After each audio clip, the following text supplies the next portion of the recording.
On impute souvent le prix relativement élevé, notamment de certaines cannes rouges que vous vendez, mais aussi du matériel. Sur le bar, par exemple, il y a un truc là qui perce petit à petit, c'est l'utilisation.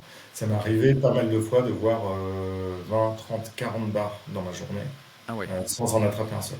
Bonjour à tous. Aujourd'hui, j'ai le plaisir de retrouver Nicolas Cadiou, qui est responsable marketing et communication chez Ultimate Fishing. Nicolas, c'est aussi un passionné de pêche au leurre et notamment de pêche au bar à vue en estuaire. Dans cet épisode, il va nous parler de ses techniques, de ses choix de leurre, mais également du marché de la pêche en France et nous réserve une belle surprise pour la fin de cet épisode. Restez bien jusqu'au bout. C'est parti. Eh bien, bonjour à tous. Aujourd'hui, je suis en compagnie de Nicolas Cadiou, que les plus anciens dans le secteur de la pêche connaissent par son parcours sur le web. Les plus récents, peut-être un peu moins, ou en tout cas peut-être au travers des vidéos qu'on a pu croiser sur YouTube ou tes formats sur Instagram. Mais pour commencer, est-ce que Nico, tu peux te présenter, nous dire qui tu es? Oui, bien sûr, merci de m'accueillir, Yann. On se connaît depuis assez longtemps. Voilà, je fais partie un peu de cette génération de personnes que tu aimes bien interviewer, qui sont dans le paysage, je pense, depuis une vingtaine d'années. Voilà, moi, donc Nicolas Cadiou, je suis originaire du Finistère, en Bretagne. Je pêche depuis que je suis gamin. Mes grands-parents étaient pêcheurs professionnels d'un côté et pêcheurs amateurs de l'autre. Donc j'ai D'accord. baigné là-dedans. Ça a sauté la génération de mes parents, mais voilà, tout gamin, mes grands-pères m'amenaient à la pêche. Donc voilà, j'ai toujours pêché. Et je n'avais pas forcément imaginé que je pourrais en faire un boulot au départ, mais je suis arrivé un petit peu par hasard dans ce milieu-là, au niveau professionnel aussi. Voilà, j'ai presque toujours bossé dans la pêche. Si j'exclus des boulots étudiants, voilà, j'ai fait que ça. Ok. Euh, on peut peut-être rentrer dans le détail, puisque tu as quand même été à l'initiative, ou en tout cas l'un des cofondateurs d'un des plus gros réseaux communautaires dans la pêche, mais pas que, si je ne me trompe pas, dans le monde. Est-ce que tu peux nous en dire un petit peu plus là-dessus, Nico? Alors, j'étais pas dans les fondateurs. Moi, j'ai rejoint l'aventure un petit peu en cours. Et c'est là qu'on s'est connus, Yann, et puis que beaucoup de personnes se sont retrouvées. En fait, j'ai eu de la chance durant mes études de croiser donc un gars qui avait à peu près mon âge, passionné de pêche aussi, qui s'appelle Timothée Guillois, qui avait monté un site internet qui s'appelait pêcheaubar.com. Donc il avait monté ça dans le cadre d'un stage pendant ses études et à la sortie de ses études, il a voulu voir s'il pouvait transformer ça en entreprise et trouver une rentabilité là-dessus. Donc Tim est vite devenu un copain. Puis on a été en coloc ensemble pendant que je faisais mes études. Moi, lui, il commençait à développer son activité. Il y a Antoine qui l'a rejoint en cours, son cousin. Et puis il y a un moment, je pense que le site au niveau entreprise devait avoir 2 ans et demi à peu près, où il cherchait une troisième personne pour s'occuper de tout ce qui était rédactionnel. Et c'est à ce moment-là que j'ai rejoint l'aventure, moi, en me disant bah, je fais une pause d'1 an pendant mes études. Voilà, petite pause à la fac, je reprendrai dans 1 an et puis j'ai jamais repris. Ok, canon. Et du coup, ça a été une grosse aventure, avant de passer sur la suite. Ça a été une Ouais, grosse aventure dans le milieu de la pêche en ça a France et pas été que, je crois, hein. énorme. C'était énorme. On parle de. Alors moi, quand je suis arrivé, quand j'ai rejoint le navire, on va dire, c'était autour de 2005, Mhm. un petit peu avant même, si je dis pas de bêtises. Oui, non, c'est ça, 2003-2005. Donc c'était un des premiers sites vraiment structurés qui existait dans la pêche. Il y avait pêcheur.com à l'époque et il y avait un autre site qui avait un petit peu d'importance aussi qui s'appelait PêcheWeb. Voilà. Et il y avait sur l'eau douce, il y avait Achigan à l'époque. Et tout le monde tournait à peu près entre ces trois sites-là. Ces quatre sites-là, pardon. Et donc, Pêche au bar, sur la partie rédactionnelle, communautaire, avait un peu le lead sur les autres parce qu'on était les seuls qui avaient, mis à part Pêcheur qui était plus sur la vente déjà, on était les seuls qui avions une vision un petit peu entreprise, rentabilité, et puis on avait pu mettre un peu plus de moyens et d'efforts humains là-dessus. Et donc on s'est vite retrouvé avec des dizaines de milliers d'abonnés, ce qui D'accord. était complètement fou dans la pêche, avec des forums avec des messages qui tombaient toutes les 2 minutes. Il y avait un nouveau message constamment. Voilà, c'était quelque chose de très nouveau et c'était avant les réseaux sociaux, quoi. Mhm. Donc c'était un peu fou et ça a permis à plein de passionnés qui étaient un peu isolés dans leur coin d'échanger ensemble, puis de se retrouver, de se rencontrer, de devenir potes pour beaucoup. Il y a beaucoup d'amitiés qui durent de cette époque-là. Donc ouais, non, ça a structuré beaucoup de choses. Beaucoup de choses. Ok. Donc moi, j'ai fait ça pendant 5 ans. Pendant 5 ans, j'ai bossé pour Pêche au bar. Donc ouais, non, ça a été une expérience fondatrice pour moi. Ok. Ça s'est terminé parce que c'était pas rentable? Alors ça s'est terminé un peu d'une façon un peu triste. Enfin, j'aurais préféré que ça se termine pas comme ça. En fait, Tim et Antoine, eux, ils ont fait ça pendant 2 3 ans. Après, ils ont voulu voir autre chose. Donc, ils avaient tous les deux un peu de part dans l'entreprise qu'ils ont revendue. Et à l'époque, c'est une chaîne de magasins qui s'appelait Mondial Pêche, qui avait racheté Pêche au bar. Donc moi j'avais fait le choix de rester Mhm. pour vivre autre chose aussi. Euh, et, euh, et Mondial Pêche a eu des grosses difficultés financières. Donc on était autour de 2009 hein, quand il y a eu une crise financière à ce moment-là. Et du coup, on va dire Pêche au bar qui était un peu le nouveau dans l'aventure, c'était un peu la dernière roue du carrosse. Ils s'en sont pas trop occupés et Mondial Pêche a fini par complètement tomber et s'écrouler. Donc un petit peu avant ça, moi je sentais qu'il y avait rien qui évoluait et tout. Donc j'ai quitté le navire, le dernier, mais j'ai quitté le navire parce que je sentais que ça, Ok. voilà, ça allait pas dans le bon sens, quoi. Bon. Ça vaudrait pas le coup de le relancer, ce truc-là? Ouais, si, sûrement, sûrement, mais bon, il y a plein d'autres choses à faire aussi. Justement, en parlant d'autre chose, ça fait quand même du coup un paquet d'années que tu es dans la pêche. Ouais. Aujourd'hui, c'est quoi ton métier? Alors mon métier, je suis directeur de la communication pour la société Ultimate Fishing. Bon, ça c'est ce qu'il y a sur le papier. Voilà, dans la pêche, on se cantonne assez rarement pile au rôle qui a marqué sur la fiche de poste. Donc je m'occupe de la communication, un peu de marketing, du digital en général pour Ultimate Fishing. Et puis je touche un peu au reste aussi des projets en collaboration avec mes collègues. Et puis j'assiste aussi un petit peu les équipes d'autres sociétés qui sont dans le même groupe qu'Ultimate Fishing et qui sont dans la pêche également. Quand ils ont besoin de conseils, je suis là aussi pour essayer de les aider. Ok. Et du coup, c'est quoi ta vision sur on va dire le digital dans la pêche aujourd'hui? Il y a YouTube en plein essor, on a vu des gens sur TikTok faire des trucs de folie. Ouais. C'est quoi ta vision aujourd'hui de ce marché? Bah, le digital, il a pris une place hyper forte. Bon, on l'a vu venir hein, depuis des années. Je pense surtout des gars qui étaient un peu dans ma position très tôt dans le digital. On savait que ça allait arriver. Donc aujourd'hui, c'est une place prépondérante et c'est quelque chose qui permet quand même à beaucoup de nouveaux pratiquants d'entrer dans le monde de la pêche, de découvrir la pêche. Donc ça, c'est un truc qui est super cool, quoi.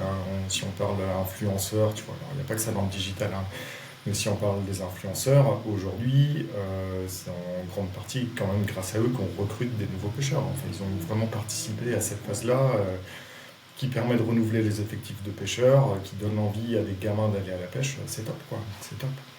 T'as des données chiffrées justement sur ça? Parce que renouveler le parc de pêcheurs, on a longtemps fait partie des petits jeunes. Ouais, bon. Ça a été un loisir vieillissant, on vieillit nous aussi. Ouais, ouais. Comment ça se renouvelle? Est-ce que tu as des chiffres à nous donner? Ouais, il y a quelques chiffres. Alors, bon, c'est toujours un petit peu compliqué de voir ça. Il faut cumuler différentes sources, mais tu as la Fédération nationale de pêche, par exemple, qui a pas mal communiqué sur le fait que pendant le Covid et post-Covid, il y a énormément de jeunes qui se sont mis à la pêche. Mhm. Donc aujourd'hui, on va dire les moins de 20 ans, c'est vraiment l'effectif de pêcheurs qui est en forte progression. D'accord. Il n'y a jamais eu autant d'adolescents, on va dire, je résume, hein, mais d'ados qui pêchent. Hein. Ça fait des dizaines et des dizaines d'années, on n'en a jamais compté autant. Par contre, les autres générations sont un peu plus dans le dur. Clairement, sur la pêche en eau douce, les personnes qui ont leur permis de pêche, leur carte de pêche en France, c'est un peu ces jeunes générations-là qui sauvent les meubles, quoi. Euh, D'accord. donc c'est bien, c'est un super signe pour l'avenir. Et puis en mer forcément, le comptage il est plus compliqué, mais les quelques infos qu'on a, les quelques tendances montreraient quelque chose qui est assez similaire sur la mer et même ailleurs en Europe, la tendance a l'air d'être quand même pas Ok. mal comme ça, quoi. Donc il y a Toi, toute une génération qui arrive, quoi. toi, t'imputes ça aux influenceurs. Pas uniquement, mais t'as quand même clairement quelque chose qui est lié à ça. Je pense que les fédérations, si on revient sur la pêche en eau douce, c'est le truc où on a quelques données quand même, où on peut mesurer. Les fédés ont fait des super efforts et sont Mhm. en train de continuer leurs efforts pour ça. Ça y a participé aussi, mais c'est un cumul de pas mal de choses. Et je pense que oui, les influenceurs, toutes les vidéos YouTube, les trucs TikTok et tout, clairement, il y a des gamins qui n'avaient jamais pêché, qui ont eu envie d'aller à la pêche après être tombés par hasard là-dessus, quoi. D'accord. Ok. Il y a beaucoup, ça, j'ai été étonné, il y a beaucoup de gens qui consultent des vidéos de pêche sans jamais avoir pêché. Ah ouais? Parce qu'ils s'évadent à regarder ça, ils tombent dessus par hasard et puis ils la regardent jusqu'au bout, ils disent ah c'est cool, peut-être un jour je ferai ça. Et sur un an, sur 2 ans, ils vont t'en bouffer une dizaine, tu vois, et puis au bout d'un moment, ils vont aller dans un magasin de sport, là, ils vont voir un petit rayon, une canne à pêche, un ensemble tout fait, et puis ils vont dire bah tiens, on prend ça, et le week-end prochain, on se fait un petit tour au bord de l'eau, et puis c'est parti, quoi. D'accord. Ok. Ah, c'est marrant. Avant, c'était plutôt, bah, je pense, comme toi et moi, la transmission familiale. Tout le monde Ouais. pêchait et du coup, bah, les plus jeunes s'y mettaient. Et là, maintenant, on est Mais passé à une étape différente, quoi. ça existe toujours, hein, et heureusement, la transmission familiale, mais il y a d'autres façons de rentrer aujourd'hui dans les loisirs en général, je pense, hein. Ça dépasse la pêche, mais ouais, dans la pêche profite vraiment de ça. Et puis, comme je te dis, les fédérations sur l'eau douce, là, ils ont fait du super boulot avec les ateliers pêche nature, là, pour les gamins. C'est top. Moi, je m'intéresse beaucoup à ça. Voilà, j'ai des enfants.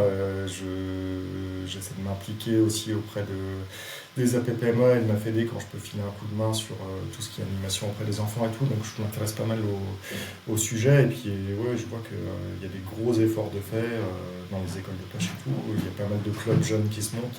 Il y a des trucs top, D'accord. quoi. Ok, chouette. Canon, canon, canon. Ok, moi j'avais des questions sur ton job aussi dans la communication et le marketing Bon. chez Ultimate. Enfin, ça consiste à quoi un peu plus précisément? Tu animes, je sais pas, les réseaux sociaux, tu gères le site internet, tu fais faire des vidéos. Enfin, comment ça se passe? C'est quoi l'arrière-boutique Ouais, des marques de pêche?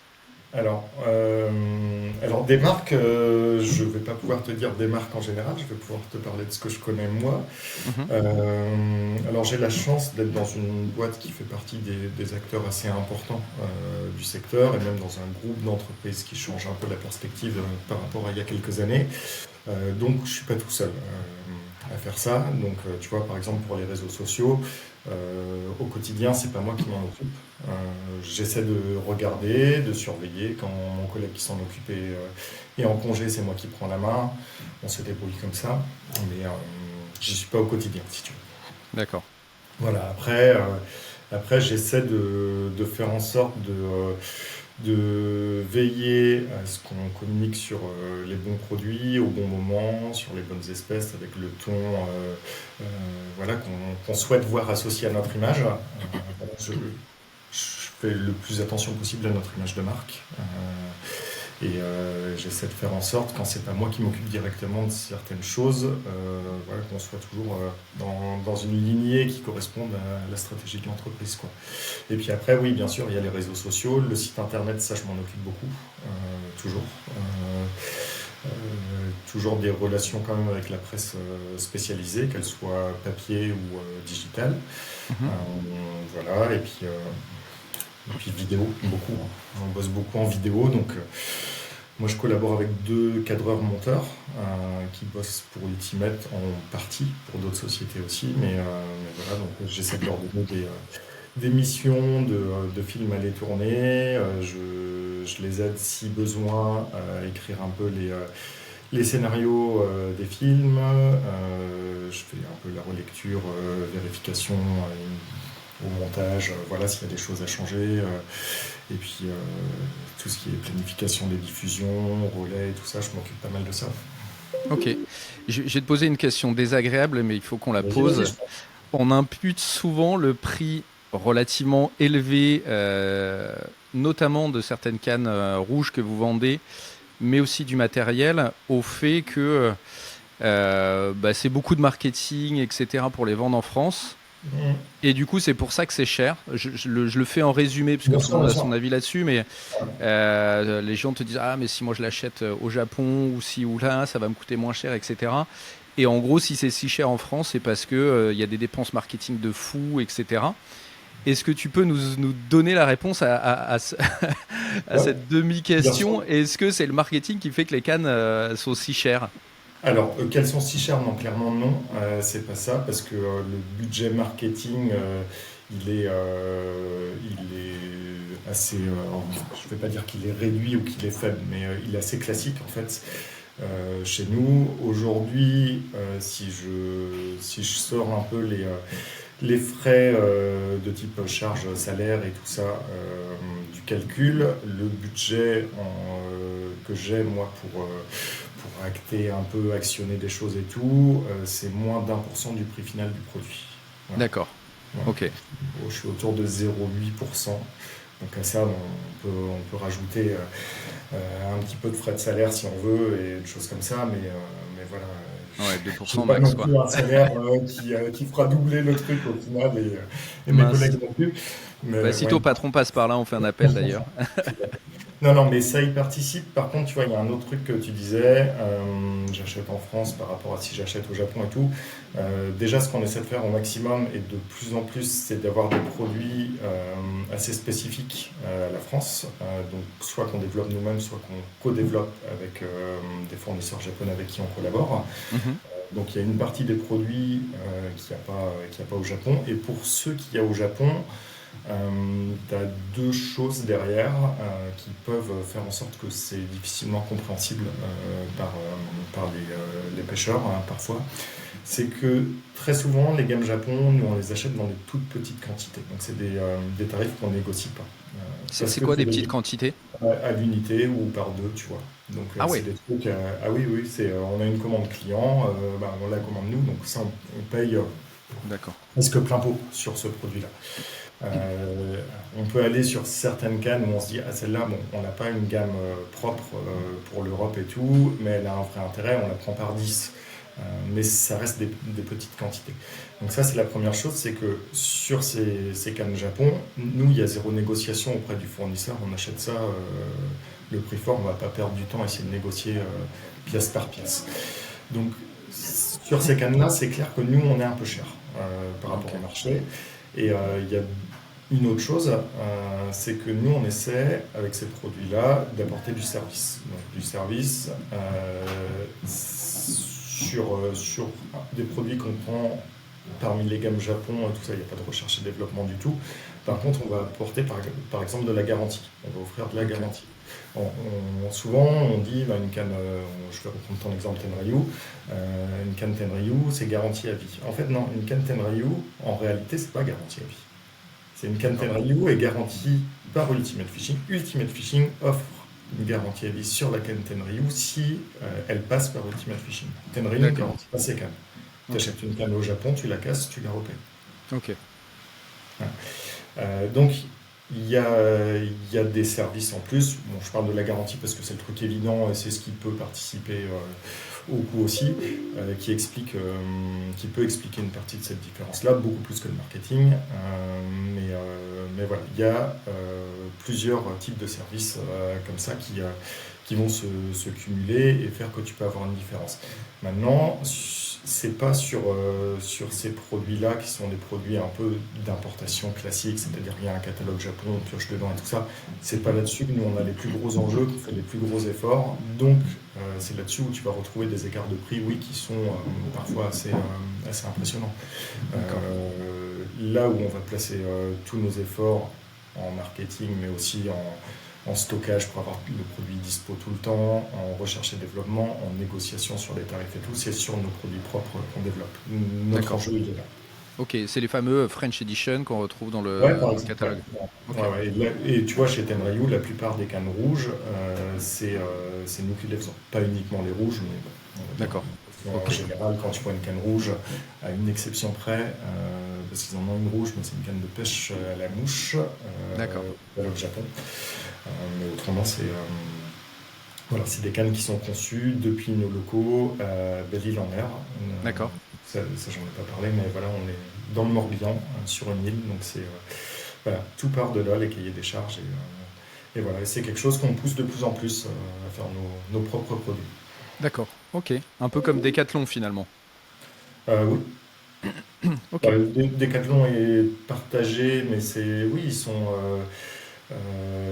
au début, ils distribuaient beaucoup de grandes marques et ils avaient un petit peu de produits propres, et ouais, ouais, ils poussent la part de produits propres. ok. Super, super. Côté pro, on a quand même fait pas mal enfin, le tour, On on va pourrait en parler parler pêche. des heures, Non, mais si mais tu je veux, pense que enfin, c'est pas mal. je suis là pour ça aussi, hein, Euh, Après, ce qui m'intéresse aussi, c'est ton parcours de pêcheur, parce que ouais. non content d'être responsable marketing chez Ultimate, tu es aussi un fin pêcheur que j'ai vu à l'œuvre par le passé, qu'on a vu aussi un peu en vidéo, avec une expertise assez développée sur on va dire un marché de niche, Ouais, comme on dit dans le marketing, de la pêche à vue en estuaire du bar. Je sais que tu ouais. pêches plein d'autres poissons, mais que ça, c'est vraiment ton truc fort et ça m'intéresse beaucoup. Euh, Avant de rentrer dans le dur sur les sujets techniques, est-ce que tu peux, que ce soit d'ailleurs dans ce domaine-là ou sur un autre type de pêche, nous parler de ton plus beau souvenir de pêche, hein, d'un souvenir là si tu fermes les yeux, le premier qui vient. Il y en a plein des souvenirs.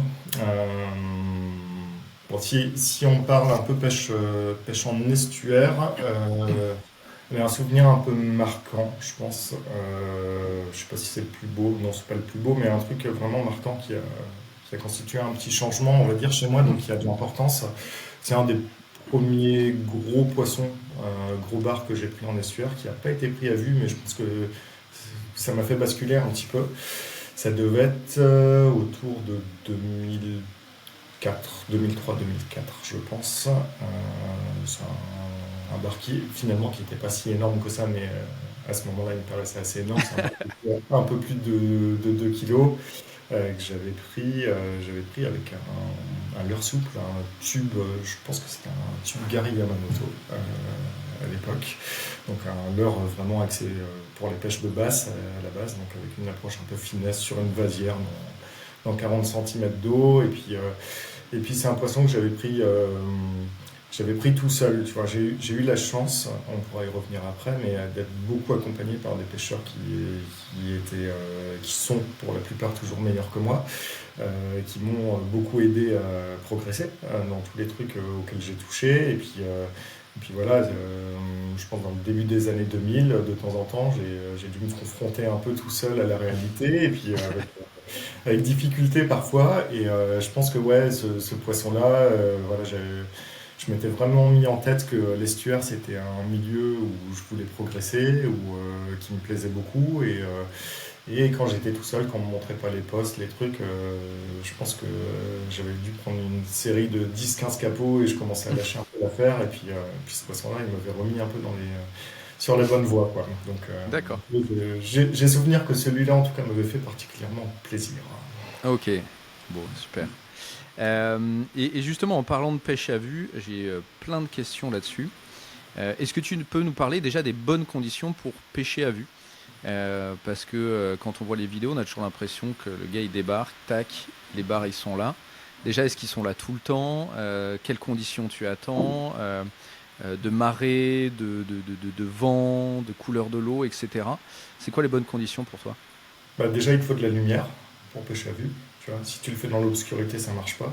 Ça, c'est la première base qui est complètement générale. Donc, non, en vrai, un ciel dégagé, une lumière directe, c'est un soleil plutôt haut. C'est des trucs qui vont beaucoup t'aider. Ça, c'est une base générale, quel que soit le poste, quelle que soit l'espèce. Après, pour les autres conditions, ça dépend énormément des postes. Tu vois, j'ai des postes de pêche qui vont marcher qu'à petit coefficient, pleine mer, quand il n'y a pas de vent. Voilà. D'accord. Il va falloir ces conditions-là, et c'est 5% du temps où tu vas être dans les bonnes conditions. Et à 50 mètres près, je peux avoir un poste où en fin de saison, par vent de sud, je sais que les poissons ils vont rentrer collés à la bordure pour chasser à cet endroit-là. Et c'est pareil, ça va être sur une saison vraiment particulière, à un autre niveau de marée, dans d'autres conditions météo. Donc ça, c'est vraiment l'expérience qui fait que chaque poste, tu arrives petit à petit à fermer les conditions dans lesquelles tu commences à avoir de la régularité sur la présence des poissons. Mais ça, il n'y a que l'expérience. Et voilà. Mais oui, une lumière haute et une eau plutôt claire, c'est quand même les deux conditions où voilà, que tu peux pas trop éviter, quoi. D'accord. Ok. Euh, alors, avant de passer à d'autres questions, t'as jamais essayé de pêcher de nuit? Parce que moi, j'ai des parties de pêche de nuit où je pêche à pied, où je suis tombé dans sous des bancs de bar, des trucs colossaux à marée basse en pêchant la crevette. Enfin, ça m'est arrivé de faire des poissons de... Personne va me croire, mais j'ai fait des poissons de 5 kilos à l'épuisette dans 5 centimètres d'eau, quoi. Ouais. Jamais t'as tenté ça, d'aller avec ta Si, frontale, si, faire si, les je l'ai bords, fait. parce qu'ils sont là. Je l'ai fait, je le fais pas assez. En fait, je commence à le faire de plus en plus parce que mon temps de pêche se réduit et puis j'essaie d'en trouver là où je peux. Donc, voilà, avec les enfants, avec le boulot qui me prend de plus en plus de temps, bah, des fois c'est la nuit où je peux trouver du temps. Donc c'est quelque chose que je fais, mais je suis pas encore spécialiste du truc. Alors j'attrape des poissons. J'ai l'impression d'avoir commencé à comprendre deux trois trucs, mais il y en a aussi beaucoup que j'ai pas encore compris. Voilà, ce qui est sûr, c'est que mes postes qui marchent de jour sont pas toujours bons la nuit. D'accord. Et j'ai des postes où je commence à faire du poisson de nuit avec un tout petit peu de régularité qui sont pas terribles de jour. Donc il y a vraiment des trucs à trouver et c'est hyper intéressant, quoi. Et comment tu les abordes justement? Tu débarques avec ta frontale, tu regardes où ils Non, sont et tu les pêches après? Tu y vas au non, pif? non, là en fait, j'essaie d'aller des jours où il y a un tout petit peu de lune, déjà pour pouvoir me repérer correctement et savoir où je suis. Et je pêche frontale éteinte. Voilà, Frontale éteinte, d'accord. j'allume la frontale. Alors, peut-être que c'est une connerie, hein, mais j'allume la frontale vraiment que quand j'en ai besoin, parce que j'ai un nœud un peu compliqué à faire. Et là, je me tourne pour pas que les poissons me voient et j'essaie de cacher la source de lumière au maximum. Au maximum, quoi. Ok. Ok. Bon, ça les Mais, calme la lumière. mais Moi, j'ai ouais, remarqué.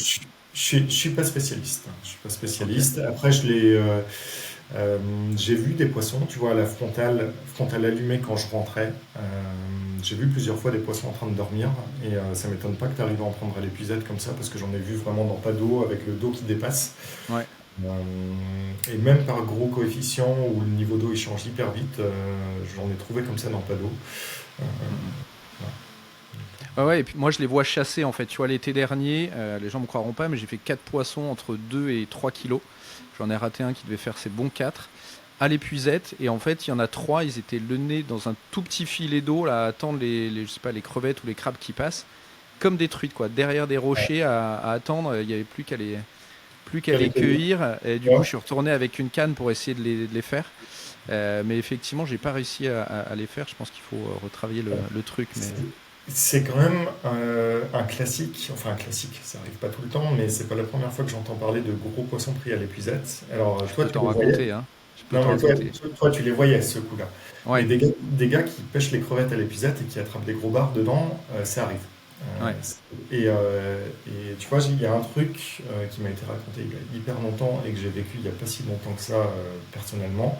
Je crois que c'est Franck Ripaud qui m'en avait parlé la première fois, d'avoir vu, parce qu'on est toute une communauté de pêcheurs à vue. Tu vois, Franck Ripaud, c'est un des mecs qui maîtrise clairement le sujet, qui lui est sur le Nord Finistère.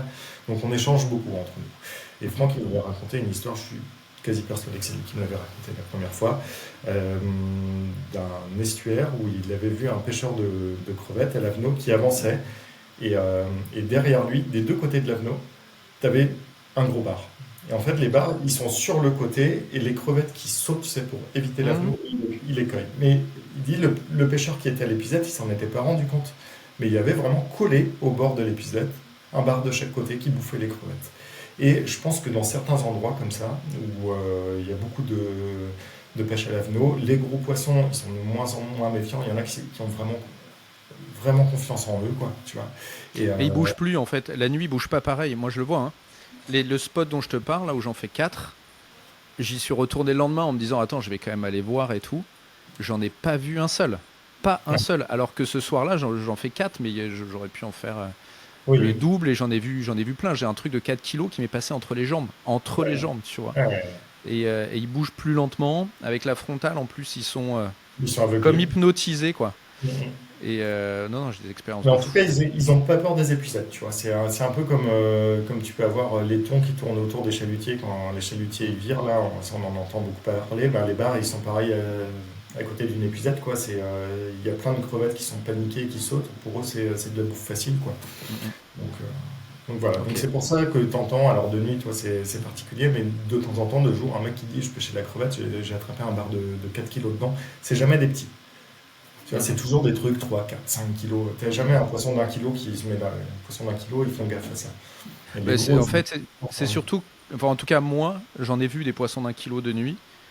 Mais le truc, c'est que du coup, s'il y en a plusieurs, là, le spot dont je te parle, tu sélectionnes un peu ce que tu as envie ouais, d'attraper. Et effectivement, les gros, ils sont sereins, ils sont tranquilles dans les algues et tout. Enfin, cette soirée-là, sur un autre spot, parce qu'on fait une marée avec mon père, sur un autre spot, à un moment donné, on traverse un bras d'eau, il y avait 20 centimètres. Et en fait, les trucs chassaient dans nos jambes, quoi. Les poissons venaient se taper sur nos mollets ouais. pendant qu'on marchait. C'est Mais improbable. Ça, t'as jamais ça de jour. non, non, hyper rarement. De nuit, ouais, ils sont confiants et puis ils rentrent dans rien d'eau. C'est pour Mhm. ça que je te dis, les spots, ils sont pas forcément les mêmes. Alors que Ok. déjà de jour, moi, je pêche dans peu d'eau, tu vois, mais il y a des plages, des vasières, des trucs comme ça où de jour, je vais avoir une présence, mais vraiment juste un passage, un truc comme ça, où de nuit, ils peuvent être dessus et puis rester dessus, quoi, dans rien d'eau. D'accord. Donc pour revenir à la question initiale, c'est vraiment dépendant du spot. Les Ouais. conditions peuvent varier. Et l'eau, il faut qu'elle soit par nature claire. Mais tu évoquais ton premier que tu as fait sans le voir. Est-ce que ça joue? Ouais, alors en fait, si tu veux plus elle est claire, plus tu as les bonnes conditions de visibilité, plus tu vas en voir. En D'accord. général, plus tu vas tomber dans des conditions aussi où ils vont être méfiants, ça ne veut pas dire que tu vas en attraper le plus dans ces conditions-là. Je sais que mes plus belles pêches, c'est pas forcément dans les conditions de visibilité les meilleures. Tu vois. Ça m'est Ok. arrivé pas mal de fois de voir 20, 30, 40 bars dans ma journée Ah ouais. sans en attraper un seul. Ah. Ça, ça arrive, ça arrive. Ça m'est arrivé beaucoup quand j'apprenais cette pêche-là, tu vois, quand j'avais pas encore toutes les bases, quand je lançais pas dans le bon axe, je faisais des erreurs et tout. Ça m'arrive encore, alors je suis pas le meilleur pêcheur à vue, hein, même si Mhm. je suis peut-être un peu plus médiatisé que les autres. Il y en a qui sont meilleurs que moi, je fais encore des conneries, tu vois. Mais ouais, ça m'arrive toujours de me casser les dents quand il y en a beaucoup comme ça. Alors que certains jours où ta visibilité elle est un peu moins bonne, ton eau elle est un peu piquée, je pense que les poissons ils te repèrent beaucoup moins aussi, et puis tu vas en voir 4, tu vas réussir à en faire 3, quoi, tu vois. D'accord. Ok. Donc, Ok. Et c'est quoi le bon mais axe pour apprendre, justement? si, juste pour apprendre, il y a un moment, cette pêche-là, comme beaucoup de pêches, tu as besoin d'en voir, tu as besoin d'avoir des occasions pour te perfectionner. Donc, si tu veux commencer cette pêche-là, tu es obligé de passer par ces conditions-là pour trouver tes postes, pour comprendre pourquoi tu prends des refus, les erreurs que tu fais, tout ça. Tu es obligé d'avoir quelques centaines de poissons, tu vois, sur lesquels t'exercer avant de D'accord. commencer à t'améliorer. Et ça, tu peux pas y aller dans des conditions pourries, autrement tu vas mettre 15 ans, quoi. Hmm. Tu es obligé vraiment d'avoir toutes les conditions réunies. Et là, tu vas pouvoir te dire, oui, ce spot-là, ok, j'y suis allé 10 fois. Les 2 fois où j'ai vu des poissons, c'était exactement les mêmes marées. Les poissons, ils étaient là. Je les ai abordés avec ça. À chaque fois, ça les faisait fuir. Il faut que j'essaie autre chose la prochaine fois, tu vois. Et tu es obligé d'avoir ces occasions-là ouais, pour t'améliorer petit à petit, quoi. Ok. Et t'évoquais le bon axe. C'est quoi le bon axe? Le bon axe, ça dépend comment le poisson est positionné. Souvent, tu es un peu dépendant de comment il est positionné. Par exemple, s'il a la tête dans la bordure face à toi, tu n'as pas grand-chose à faire à part attendre qu'il bouge. Après, l'idéal dans ces pêches-là, c'est un poisson en déplacement qui suit un axe et où tu peux anticiper sa trajectoire. Là, ça peut te permettre de lancer loin de lui. Petit à petit, quand il se déplace, de corriger un peu le positionnement de ton leurre, tu vois, s'il revient un peu plus près du bord ou qu'il s'éloigne un petit peu, tu corriges un petit peu, et puis quand il arrive vraiment pas loin, tu décolles juste pour dire, moi je suis là, tu vois. Et Ok. tu reposes, tu fais vraiment le minimum de bruit, le minimum de mouvement. Ça, c'est le truc rêvé, parfait. Alors, ça arrive pas tout le temps. Souvent, tu vas avoir un poisson qui se déplace, il va venir vers ton leurre, il va faire demi-tour, il va repartir dans l'autre sens. Donc, l'idéal, c'est vraiment ça. C'est un poisson qui fait une bordure, tu vois, qui suit une bordure. Typiquement, sur une vasière, ça arrive assez souvent. Tu as une vasière qui fait 50-100 mètres de long, là, où il n'y a pas trop d'obstacles, pas trop de raison de lui faire changer de trajectoire. Et puis ton poisson, il va passer d'un poste à l'autre, où il va chasser des trucs sur la vasière. Et tu peux te permettre, tu le vois arriver, tu peux permettre, tu marches un peu plus vite, toi, tu le devances un peu, tu te mets 20-30 mètres si tu as une bonne visibilité, que tu peux le garder en vue de côté, 20-30 mètres devant lui, tu lances assez loin. Il Ah ouais, entend rien, 20-30 mètres. ah ouais, ouais, si tu peux, si tu es à peu près sûr qu'il va tenir son axe, plus tu peux t'éloigner, aller loin et rester discret, mieux c'est quoi. Ok, Ça m'arrive souvent de lancer et si tu veux d'animer, peut-être une minute après avoir lancé. Tu vois, j'attends une minute que le poisson arrive. ok. Ça, c'est le truc vraiment parfait. Parce que tu as pu lancer, ouais, tu es à plusieurs dizaines de mètres de lui. Donc quand ton leurre tombe dans l'eau, l'impact, il s'en rend pas compte. Toi, tu peux aussi te figer, si tu veux. Donc quand le poisson il arrive, tu fais partie du paysage. Tu vois, tu n'es Mhm. pas en mouvement. Voilà. Et là, tu as juste un petit tour de moulinet à faire. Tu n'as même pas la canne à bouger. Ton leurre, tu le décolles, tu le reposes. Là, D'accord. c'est vraiment le truc idéal. Après, il faut souvent composer avec le poisson. Tu vois, ces situations-là, elles arrivent sur certains postes, dans certaines conditions. Mais tu vas avoir des fois des poissons, comme je te dis, qui ont la tête dans le bord parce qu'ils attendent un crabe ou il y a deux, trois crevettes qui sont un peu bloquées et puis ils attendent les bouffer. Bah là, tu n'as rien à faire, quoi. Il faut attendre qu'ils bougent. D'accord. Qui bouge. Des fois, tu as un poisson que tu vas voir, tu sais que parce que la visibilité n'est pas très bonne, parce que tu as beaucoup de relief sur ton poste, parce que les poissons ils sortent du profond pour venir dans le peu profond chasser et puis ils retournent tout de suite. Tu sais que tu as une demi-seconde pour prendre ta décision pour lancer. Tu vas être obligé de lancer pas loin de lui, trouver l'équilibre entre pas lui mettre sur la gueule et pas trop loin de lui non plus. Et c'est malheureusement assez souvent ça. Ok. C'est souvent ça où il va falloir être hyper réactif et puis faire un choix presque intuitif si tu veux quoi. Ok. Ok. Comment tu choisis ta canne pour pêcher le bar à vue? Ça dépend où je le pêche. Si je le pêche sur des endroits qui sont très dégagés, je vais avoir tendance à affiner au maximum les bas de ligne parce qu'on est sur des poissons, on n'est pas sur des poissons en général qui sont en train de se nourrir. Enfin, il n'y a pas de. T'as pas des poissons qui sont dans une frénésie, même quand ils bouffent. En estuaire, en général, c'est tellement un truc qui recèle de nourriture, de crabes, de crevettes, de petits poissons, de trucs comme ça, qui sont pas en stress en train de bouffer. Du coup, ils regardent un peu tout ce qui se passe. Ils ont de la visibilité. Souvent, tu pêches dans des conditions, comme on disait, d'eau claire, de lumière et tout. Ils sont assez méfiants. Donc, quand tu peux affiner la ligne, surtout sur des poissons très pêchés, parce qu'on est beaucoup à le faire aujourd'hui, quand tu peux affiner la ligne, c'est quand même un truc qui est top. Donc, euh, D'accord. c'est ça qui C'est, va c'est- déterminer mon choix de canne, si tu veux. Ok. C'est dans des conditions, dans des estuaires où j'ai beaucoup de vasières, très peu de roches, pas d'huîtres, pas de trucs où ma ligne risque de frotter, je pêche régulièrement en 21 centièmes en bas de ligne. Et ça D'accord. m'arrive de pêcher plus bas, tu vois, 18, Ok. 16 quand les poissons sont vraiment complètement Dans l'eau. Ok. euh, donc ça, quand tu pêches en 21 ou 23, ce qui sont les classiques, tu vois, à peu près 6 livres en résistance de ligne, tu peux pas avoir une canne trop forte en puissance et tu peux pas avoir une canne trop raide, trop rapide en action. Parce Ok. que au ferrage, tu risques de casser. D'accord. Tu vas pas casser pendant le combat, mais au Mhm. ferrage, tu risques de casser. Tu es obligé d'avoir un peu de frein quand même pour planter au ferrage. Parce que D'accord. t'es pas sur des poissons, on n'est pas sur une pêche au poisson nageur où le poisson il va arriver fou lancé derrière, il va prendre ton poisson nageur, il va faire demi-tour, il va se ferrer tout seul. Mhm. Là, tu es souvent sur un poisson qui prend ton leurre en avançant vers toi. D'accord. Tu vois. Donc tu vas avoir un mou qu'il va falloir combler, tu vas devoir ferrer là, donc il faut quand même rentrer l'hameçon, quoi. Donc tu as cet équilibre à trouver là, et si tu as des lignes fines, qu'il faut avoir un ferrage quand même avec un petit peu de puissance, ta canne, elle a intérêt à plier très vite et à avoir une action qui est vraiment progressive. Donc ça va déterminer vraiment le choix de ma canne. Et à contrario, tu vois, quand je vais pêcher dans les parcs à huîtres, je je peux pêcher à vue entre les tables de porc à huître. Là, le poisson, il n'a pas le droit de me prendre de frein du tout, quoi. D'accord. Là, je vais pêcher en 45 centièmes en bas de ligne. Ah ouais, Je vais serrer mon frein à fond. Et le ok, poisson, je ne dois pas lui laisser faire demi-tour. C'est-à-dire qu'il d'accord. prend mon leurre, sur le ferrage, je dois le retourner, et puis je dois le faire venir à l'épuisette dans l'axe Ok, tout de suite. Donc là, je vais prendre une canne complètement opposée, avec une action beaucoup plus rapide, avec une puissance beaucoup plus forte, beaucoup de conicité. Donc ça dépend. Je dirais dans la plupart des cas, je suis quand même sur une canne de puissance M, avec une action assez douce. Euh, mhm. mais dans certains cas, d'endroits très précis où je sais que c'est hyper risqué, mais qu'il y a des gros poissons et que je veux les pêcher à vue, je vais avoir des cannes beaucoup, beaucoup plus fortes. Et pour gagner en finesse, Patrick, que j'ai interviewé il y a quelques semaines, Patrick Séville, me disait que pour lui, le fluorocarbone, c'était beaucoup de marketing. Ça vaudrait pas le coup de pêcher en direct. T'as essayé? Avec le Alors, tresse? non, j'ai même sur le bar, j'ai même pas essayé. Enfin, sur ces pêches à vue, je l'ai même pas essayé, mais je sais que ce serait une connerie.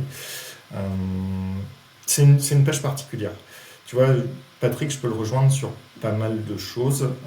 Et sur ce truc de pêcher en direct, il y a plein de techniques où ça me ferait pas peur. Tu vois, tu me demandes d'aller pêcher, même pour pêcher dans les parcs à huîtres, par exemple, je pourrais le faire. Tu vois, ça me dérangerait pas trop. Euh, Disons que quand tu pêches en allant assez vite, je pense que l'impact de ton fil, de ta tresse, déjà il est minime par rapport à une pêche posée. Donc, le poisson il a le temps d'analyser ce qui se passe. Tu pêches dans peu d'eau avec une eau très claire, c'est pareil. Là, tes trucs qui sont pas très discrets, là peut-être qu'ils commencent à prendre un peu d'importance, c'est que les poissons peuvent le voir. Et quand tu pêches des poissons qui sont pêchés toutes les semaines, parce que on a beaucoup de poissons qui sont un peu résidents, tu vois, qui sont sédentaires sur les zones qu'on pêche. Donc je suis sûr qu'il y a les gros poissons qu'on pêche, c'est des poissons qui ont allez, en moyenne une vingtaine d'années. Euh, D'accord. c'est des poissons ils ont peut-être vu 200, 300 leurres, tu vois. Ils ont peut-être été piqués 10 fois, certains relâchés 5 fois. Ces poissons-là, tu les abordes pas en tresse directe. Il y a D'accord. 90% des pêches, ok, ouais, tu peux pêcher, mais là, sur des pêches comme ça, hyper douces, mais c'est comme des pêches de truite à la mouche, comme des pêches, comme toutes les pêches à vue d'ailleurs, hein. Les pêches à vue, tu vas pêcher les basses, un gros basse là qui est matraqué tous les jours, où tout le monde lui balance un waki, un worm en waki devant la gueule toutes les semaines. Tu vas avec ta tresse en direct, sauf si tu tombes pile dans le créneau où le truc qui pète les plombs, tu le prendras pas. C'est Ok. c'est assuré, quoi. Ok. Assuré. Bon, donc fluoro le plus fin possible, mais en faisant attention, l'idée c'est pas de casser sur les poissons et de leur laisser des trucs dans la gueule, hein. Donc il faut trouver le bon équilibre, et puis de la longueur de fluoro. La longueur de fluoro pour écarter la tresse, parce que plus tu mets de long de fluoro, plus tu écartes le risque de friction par rapport à ton leurre. Mhm. Si tu mets qu'un mètre, si tu as une huître qui se balade, tu as plus de chances que ta tresse elle touche l'huître si tu n'as qu'un mètre de fluoro que si tu as 4, 5, 6 mètres. Ok. Donc toi, tu privilégies des balines hyper longs. Ouais, ouais. Ok. Ok. Et au niveau des leurres, j'ai vu plein de vidéos où tu parles de plein de leurres, etc. Ouais. Quels sont tes Ouais. incontournables? Alors déjà, principalement du leurre souple, tu vois. Mhm. Le leurre dur peut marcher dans certains cas, mais globalement, le leurre souple s'en sort quand même assez, enfin, plus régulièrement. Il y a toujours des exceptions à la pêche, hein. Ouais, tu vois, pendant que je te parle, je pense à des exceptions en même temps. Mais non, non, globalement, ma boîte à 90% elle est constituée de leurre souple, D'accord. plutôt de petite taille. Euh, Mhm. voilà. Donc on va beaucoup être entre 6 et 10 centimètres. Voilà. Et sur des formes assez finesses, enfin assez finesses, on va dire par opposition, pas trop de vibrations. D'accord. Ça peut être une forme finesse comme on a l'habitude d'appeler ça, tu vois, une imitation de poisson avec une queue en V, tu vois, c'est très classique, mais même dans l'approche en général, tu vois, une petite écrevisse qui met pas trop de vibrations, une imitation de crevette, des choses comme ça, mais quelque chose d'assez discret. L'idée, c'est que toi, tu repères le poisson. Euh, Mhm. Tu vas placer le leurre devant lui. Tu n'as pas besoin d'aller brasser de l'eau, d'aller faire du bruit, d'aller faire teinter les billes pour que ton poisson repère ton leurre. Ça, si tu veux, c'est une problématique que nous, pêcheurs à vue, on n'a pas. Donc ça nous permet de là, tu vois, d'utiliser des leurres qui sont beaucoup plus discrets, beaucoup plus naturels. Et Ok. c'est vraiment vers ça qu'il faut aller dans 95% des cas. Tu vois, si tu es sur une pêche de prospection où tu vois pas trop ce qui se passe, où tu pêches les postes, tu pêches les courants, les choses comme ça, ouais, ça a du sens d'utiliser un chat, d'utiliser un poisson nageur avec des billes, des trucs comme ça, parce que tu sais pas si tu passes à 50 centimètres des poissons ou à 5 mètres d'eau, tu vois. Peut-être qu'il faut les attirer d'assez loin, peut-être qu'il faut qu'ils repèrent ton leurre. Là, si tu sais lancer à peu près précisément, que tu as vu ton poisson, le leurre, tu le places dans son champ de vision et tu l'animes au bon moment, il le verra même si ton leurre fait zéro vibration. Donc là, je suis adepte du truc le plus naturel possible. Donc dans les formes, dans les vibrations, dans les couleurs, voilà, on va être sur des trucs hyper naturels, quoi. Ok. Et Euh, du coup, c'est bien parce que ça réduit un peu tu vois, la gamme de choix. T'as pas besoin de 50 trucs différents non plus, quoi. Avant de reparler des leurs, je me souviens d'un épisode d'une compétition qu'on avait fait tous les deux où tu m'avais sorti un tube en PVC avec des énormes billes dedans, je sais pas si tu te souviens, qui m'avait permis de pêcher un bar d'ailleurs à l'époque. Avec des billes dedans. Pas, Qu'est-ce que tu as sorti? Je sais plus.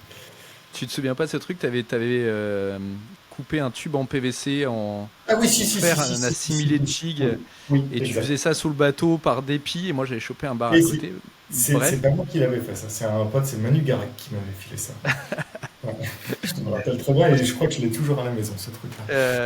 Et du coup, ça sous-entend quand même que tu es adepte de sortir des sentiers battus. Est-ce que Ouais. sur la pêche en estuaire, comme ça, tu as essayé des trucs improbables? Ouais, j'ai Genre essayé un tout ce que moi. swim bait de 20 centimètres, un, je sais pas, autre chose. J'ai fait le tour des trucs improbables, je Genre, pense. Bah, le swim bait de 20 centimètres ou de plus, hein, ça par exemple, je l'ai fait, ça marche enfin ça marche bien, ça intéresse beaucoup les poissons. d'accord, Euh, c'est un truc, le bar, c'est un poisson qui, enfin, quand on le pêche en estuaire comme ça, dans ce type de milieu, c'est un poisson qui a un comportement hyper proche de ce que tu retrouves chez le black bass. d'accord, C'est-à-dire que tu vois, sur des pêches au swing, par exemple, tu vas retrouver un truc qui est classique dans le bass, c'est que tu vas énormément intéresser les poissons et assez rarement les faire mordre. Par contre, tu vas très souvent les faire suivre. Et c'est super intéressant quand tu veux, sur une zone, savoir s'il y a des poissons qui sont là ou pas. Tu balances deux trois coups de swim bait, tu te mets sur une pointe un peu en hauteur, là, tu vois pas les poissons, tu balances. Moi, je pêche, il y a deux leurres avec lesquels je pêche régulièrement comme ça, que ce soit en eau douce ou en mer d'ailleurs. Euh, le Jointed Claw de Gamecraft, hmm. donc ça en 178 ou en version Magnum là. Ah Ça, ouais, clairement, tu le balances, tu le ramènes sous la surface assez lentement. Si tu as des poissons sur la zone, ils vont suivre.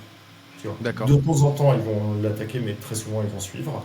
Et en version souple, chez Megabass, tu prends le McDraft en 8 ok, pouces. Pareil, tu balances ça. Voilà, j'ai eu une journée, j'ai été nul, j'ai fait n'importe quoi, mais j'en pique 4, je crois, j'en sors qu'un.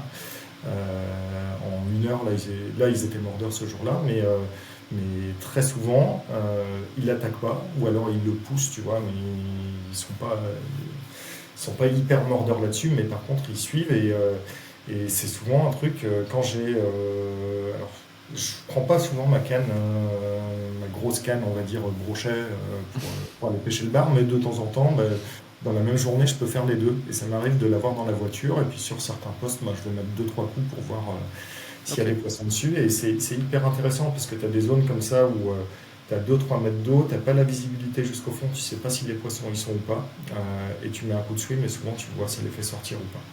Donc ça te permet d'identifier s'ils sont là ou pas, pour après y revenir plus tard, à un autre moment de marée, où tu les laisses reposer un quart d'heure, et tu les d'accord, attaques avec un truc un peu plus finesse. Et tu vois, et ça c'est un truc qui se fait beaucoup au Japon sur les compétitions de pêche du bass.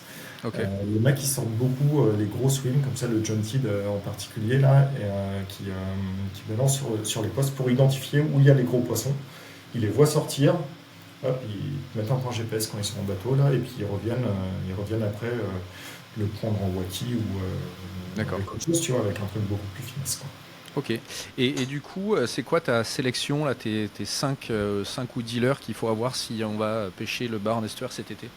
Tu veux le pêcher à vue ou pas à vue? À vue, À vue. évidemment.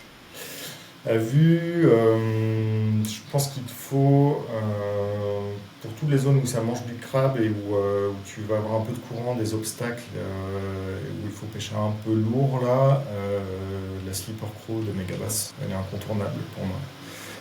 Ça marche vraiment bien. Euh, En plus, c'est un leurre qui est assez facile à prendre en main, tu vois, pour le débutant. Il est beaucoup plus lourd que les autres leurres que j'utilise. Je crois que ça fait 17 grammes de mémoire, mais comme le D'accord. camp est à l'intérieur, tu vois, ça coule assez lentement. Tu as une matière plastique qui est flottante aussi, donc qui compense un peu la densité. Donc la vitesse de descente est bien. Le leurre est lourd, mais la vitesse de descente, elle n'est pas trop rapide. C'est hyper Ok. intéressant. Donc ça c'est très bon. Après, moi, il y a un leurre que j'ai tout le temps avec moi, et malheureusement, il va être arrêté. C'est le Asdong de Megabass. Ça fait Ah 20 ouais? ans. Bon, j'en ai dans les boîtes, là. Megabass va arrêter de le produire, donc en 4 Mince. pouces, sur un coloris un peu gris, marron ou vert. Là, ça c'est une bonne base. Euh, à monter sur un hameçon texan de taille 1,0. Ok. Quand tu regardes ce leurre, alors je fais une petite aparté, mais quand tu regardes ce leurre, tu prends 4-5 têtes tombées avec différentes tailles d'hameçon, enfin têtes tombées ou juste hameçon, hein, peu importe, texan, tu as tendance à le monter sur un 2-0. La logique, elle est là. Et en fait, sur un 1-0, il nage mieux. Tu D'accord. as l'impression que c'est serré, que ça va pas s'ouvrir, que tu vas rater et tout, mais les poissons, ils se plantent et l'action, elle est vraiment mieux. Donc un As-Dong, ouais, As-Dong 4 pouces sur une VJ 36, hameçon 1-0. Et idéalement en 2,5 g. Enfin, moi, le combo Ok. parfait, tu vois. Parfait. Je prendrais une bottle shrimp, c'est une petite imitation d'écrevisse à la base, mais c'est imite un crabe, une crevette, une galatée. Tu sais, en mer, t'as plein d'espèces en fait Ouais. de crustacés, quoi. Donc, ça imite un petit truc un peu longiligne avec deux pinces. Ça marche bien en 3 pouces. Ça, je l'utilise beaucoup pour passer entre les herbes. Dès que tu as des goémons, tu vois, des petites trouées, des choses comme ça se faufile hyper bien. Soit avec une petite balle, soit avec une tête VJ36 aussi. Ça passe un peu partout, ça rentre bien dans les trouées, ça fait bien réagir les poissons. Euh, donc là, j'en ai 3. Enfin, je conseillerais plus que je prendrais un Small Rubber Jig Duo. D'accord. Ça, c'est bien, c'est un truc finesse. Tu vois, en plus, les leurres que je conseille, clairement, tu peux te faire une boîte pour pêcher le bass en même temps. Je le conseillerais celui-là plus que je le prendrais parce que moi je suis nul avec ce leurre-là. Mais j'ai plein D'accord. de copains qui pêchent avec, qui font plein de poissons. Moi j'ai pas de réussite, ou je dois mal l'animer. Enfin, j'en ai pris quelques-uns, mais je suis vraiment moins bon que mes potes avec ce leurre. Mais je vois tellement de poissons être sortis avec ça dans ces conditions de pêche à vue que c'est un incontournable. Et puis le dernier, je prendrai un X-Layer. Tu vois, Le que je fameux pense. X-Layer de Ouais, Nicolas Cadieux. ouais, c'est indémodable. Je le sors moins souvent qu'avant, mais à chaque fois que je le ressors, je prends du poisson avec quasiment. Donc ce leurre-là, il est pas mal. Et puis le fait qu'il y ait un petit rattle dans le cul, là, il y a certaines conditions, même si c'est peut-être un peu moins naturel, mais les quatre autres sont très naturels. Donc tu vois, où il faut peut-être les agresser un peu plus. Ouais, je prendrais ça. Je Ok. prendrais ça, et tu vois, et je vais revenir un peu là-dessus. Tout à l'heure, tu me parlais de l'heure dure, je te disais, bon, c'est pas trop le truc et tout. Et je te parlais un peu d'exception. Tu as une exception à la pêche quand tu n'arrives pas, tu vois. Je vais reprendre mes cas d'école, là où tu vois 30-40%, tu n'arrives pas à en faire un. Ces jours-là, quand tu es vraiment dans le dur, que tu peux avoir l'approche la plus finesse, la plus précise possible et tout, tu n'arrives pas à les prendre. De temps en temps, la clé, c'est de pêcher vite et d'essayer de déclencher des attaques réflexes. Tu vois, clairement, c'est de leur ramener vers eux à fond, vraiment que le leurre leur arrive sur la tête à fond et les croise, tu vois, D'accord. et en pêchant très vite. Et ça, le X-Layer, il permet de le faire, tu vois. Tu donnes des coups de canne, là, tu lui fais faire des jerks comme ça, il y a les billes qui teintent et tout, et ça marche peut-être une fois sur 10, tu vois. Faut que tu tombes sur le poisson un peu excité et tout, mais le jour où tu en vois 30 et que tu n'arrives pas à les faire, bah, si tu en prends un sur 10, t'es content, quoi. Ok. Et ça, il le fera mieux que les quatre autres que je t'ai cités avant, quoi. D'accord. Et t'as jamais essayé, moi j'avais eu des bonnes réussites, rien à voir, mais sur le saumon, quand on est allé en Sibérie, on avait essayé plein de leurres, des trucs un peu classiques, des minots, etc. Et en fait, j'avais réussi à trouver la pêche avec un stick coulant de 9 centimètres que j'envoyais en amont et juste je le décollais pour pas qu'il s'accroche dans les cailloux et tu vois, il redescendait tranquillement. Tac. Et toi, où tu parlais tout à l'heure de trous d'eau, là où ils doivent peut-être attendre, As-tu essayé des... Je me souviens d'une époque où tu aimais bien, peut-être pas le dire, mais le Wonder Si, le avec vendeur, des hein, tu le droit crafts, de le dire, hein. Je te souviens très bien. Je te souviens très bien. des trucs comme ça? Ouais, ouais, j'ai essayé des trucs comme ça. Alors sur cette pêche-là en particulier, j'ai pas énormément de réussite, tu vois. Je fais D'accord. autant en mer, tu vois, t'as raison, j'étais un grand utilisateur du Wonder à l'époque et il doit m'en rester quelques-uns au fond de mes boîtes. On a un truc là chez Duo qui est pas mal dans le genre aussi, le Bear of Sick là, qui est super D'accord. sympa. Dans le, tu vois, quand tu pêches dans un milieu un peu plus ouvert, après les chasses ou sous les chasses, ça c'est vraiment un truc que j'adore, tu vois, le laisser tomber ou il coule Hmm. comme ça, là, c'est fou, quoi. C'est complètement fou. Par contre, sur des pêches à vue, non, les poissons, j'ai essayé un petit peu, mais je les ai pas fait réagir comme ça. Ok. Ok. Les coloris? Coloris, la base pour moi, c'est une couleur proche de celle du fond. Pour toutes les pêches que tu vas faire poser au fond, c'est beaucoup ça. Souvent, c'est ça, tu poses au fond. Tu corriges ta trajectoire pour passer pas loin du poisson et juste tu décolles pour que ton leurre il soit identifié, tu reposes au fond et souvent il vient de le cueillir, tu vois, poser. Soit quand ça redescend, soit posé. Donc couleur du fond, la base c'est ça, Ok. couleur du fond. Si ton leurre il est trop visible, j'ai l'impression que le poisson il calcule, il réfléchit, tu vois, je le prends pas, il analyse le truc. Et si tu arrives à avoir un truc qui est vraiment mimétique avec le fond, ça doit déclencher chez lui un truc, tu vois, il a peur de le perdre, quoi. Il y a un risque, il y a un risque qu'il le perde de vue. Alors dans les eaux très claires comme ça, il le voit quand même, mais justement, plus tu peux être proche du fond, et plus ce truc-là, ça peut le déclencher. Tu vois, il le voit, il faut le prendre tant que je le vois, parce que si je le perds, je suis pas sûr de le retrouver après, quoi. Et dès que tu t'éloignes un peu, que tu mets du contraste par rapport à la couleur du fond, putain, les poissons, ils observent, ils observent, ils observent. Alors, des fois, ils mordent, hein, mais ces phases-là, tu vois, ça analyse à bloc, quoi. Et quand tu arrives à avoir soit leur transparent, soit la couleur du fond, mais en fait, tu as moins cette phase d'analyse. C'est soit tu as le refus, tu vois, ils en veulent pas, mais ils ne restent pas faire le curieux, soit le poisson, il le prend, quoi. Ok. Donc, couleur du fond, c'est la base. Tu vois, si tu Ok. qu'une base à prendre, c'est ça. Ok, très clair. Ça fait Les 80, attractants? ouais, Tu ça mets fait des 80, attractants? je dirais 95% des poissons, tu fais avec un leurre, la couleur du fond, ça fait le Ouais. taf. Ok. Et les attractants, oui, oui, oui, je mets des attractants. Euh, T'as je suis noté de pas, l'impact? ouais, je suis pas convaincu que ça fasse la différence à chaque fois. Mais j'ai vu des fois où ça le faisait vraiment. Donc maintenant, dès que je suis un peu dans le doute, et c'est des pêches où tu as quand même beaucoup d'échecs, tu vois. Dès que tu as trois quatre poissons qui viennent voir le leurre, qui ne le prennent pas, tu sais qu'il l'a vu mais il l'a pas pris, et que j'ai pas d'attractant, je me dis, mais ça se trouve, j'aurais de l'attractant, je l'aurais pris, quoi. Donc dès que j'oublie d'en mettre, il faut pas longtemps, deux, trois refus, et Hmm. puis j'en remets. Donc ouais, c'est assez systématique chez moi. D'accord. Ok. J'ai noté quelques fois une vraie différence de résultat. Euh, je pense que parfois, tu peux provoquer vraiment plus d'attaques avec. Je l'ai surtout vécu sur des pêches qui ne sont pas des pêches à vue. Mais j'ai vu des fois vraiment que c'était complètement fou la différence entre les deux. Et je pense que sur des pêches à vue, des pêches vraiment où tu vois le poisson prendre, où tu as le temps de tout faire, euh, il va peut-être pas déclencher autant de touches que sur d'autres pêches. Par contre, quand le poisson prend ton leurre, euh, il va le garder un tout petit peu plus en gueule. J'ai vu des leurres sans attractant où tu arrives à déclencher l'attaque. En fait, le truc le plus dur, c'est vraiment ça. En pêche à vue, c'est D'accord. de déclencher l'attaque. Et quand tu déclenches l'attaque, qui prend ton leurre et qui te le recrache aussitôt parce que c'est un bout de Hmm. plastique, c'est ultra frustrant. Et ça, D'accord. l'attractant, ça te permet quand même d'avoir une tenue en gueule qui est un petit peu plus longue. Et comme c'est des pêches où souvent tu des pêches ligne détendue, tu vois, tu as fait une pause pour que ton leurre il se pose au fond, que ton poisson il vienne voir. Mais en fait, sur ton ferrage, la première partie de ton ferrage, ça va être de compenser le mou que tu as dans ta bannière. Ok. Donc, des fois, tu es dans des situations où tu es dans les rochers, tu es dans les arbres, tu es dans des trucs un peu à la con, tu vas pas avoir de quoi avoir une amplitude énorme au ferrage. Donc, tu vas avoir des ferrages un peu pourris, où tu vas ferrer un peu court, tu vas juste compenser pile le mou que tu vas juste tendre un petit peu, tu moulines un peu pour essayer d'assister ton ferrage.